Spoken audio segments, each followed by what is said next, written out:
You're watching an RH Reality Check production brought to you by rhrealitycheck.org.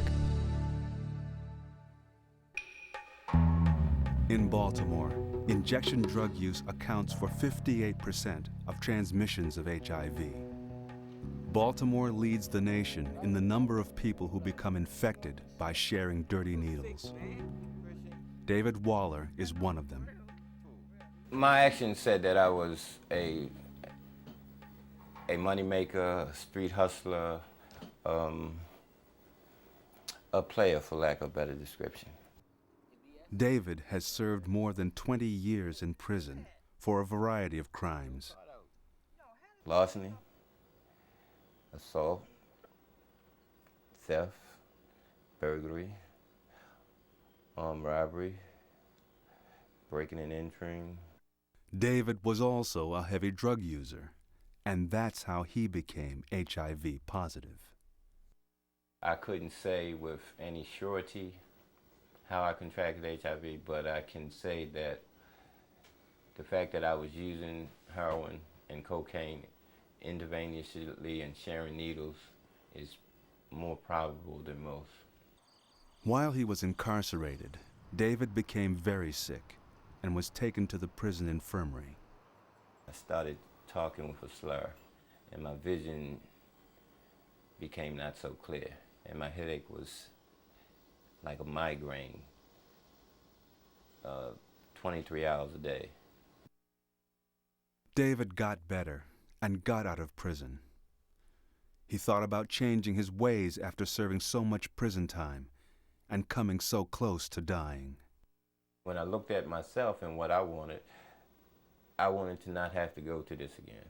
I wanted to have a family and be a part of something good, something positive, and not to be known for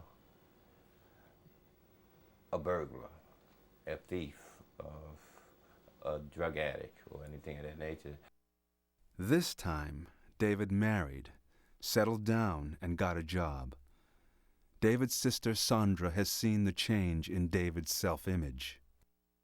Men, especially black men, they have a misconception of what manhood is.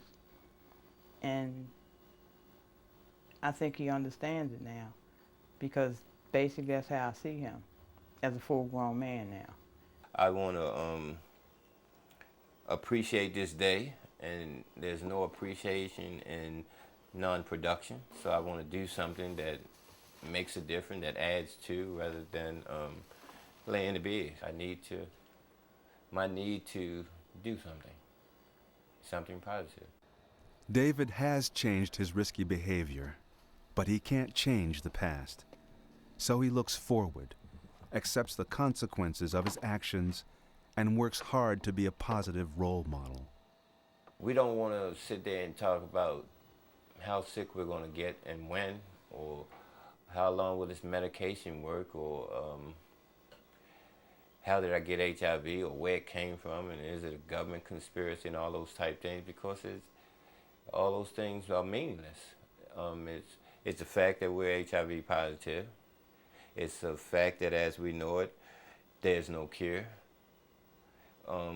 We have to take medication in order to not get sick. Those things are incorporated in us, and to the point where it's not necessary to think about them on such a conscious level. It becomes a part of our life. It's a part of what we do. It's a part of what we are.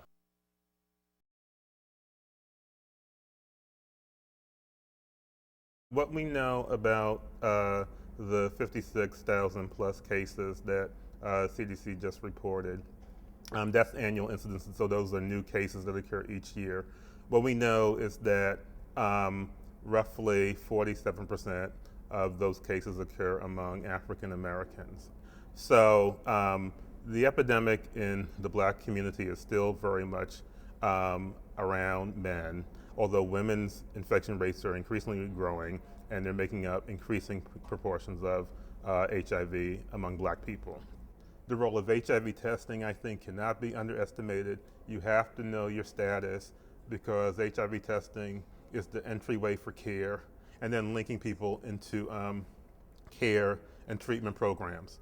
Probably the other piece, again, and this goes back to the research question, to address the lack of prevention interventions for black people. There has been a lot of success, but still, when you're looking at an epidemic where 56,000 people plus are becoming, and that's just what we know, and that's just an estimate. It could be much more than that, and it actually probably is, but that's just what we know, and that's a crisis.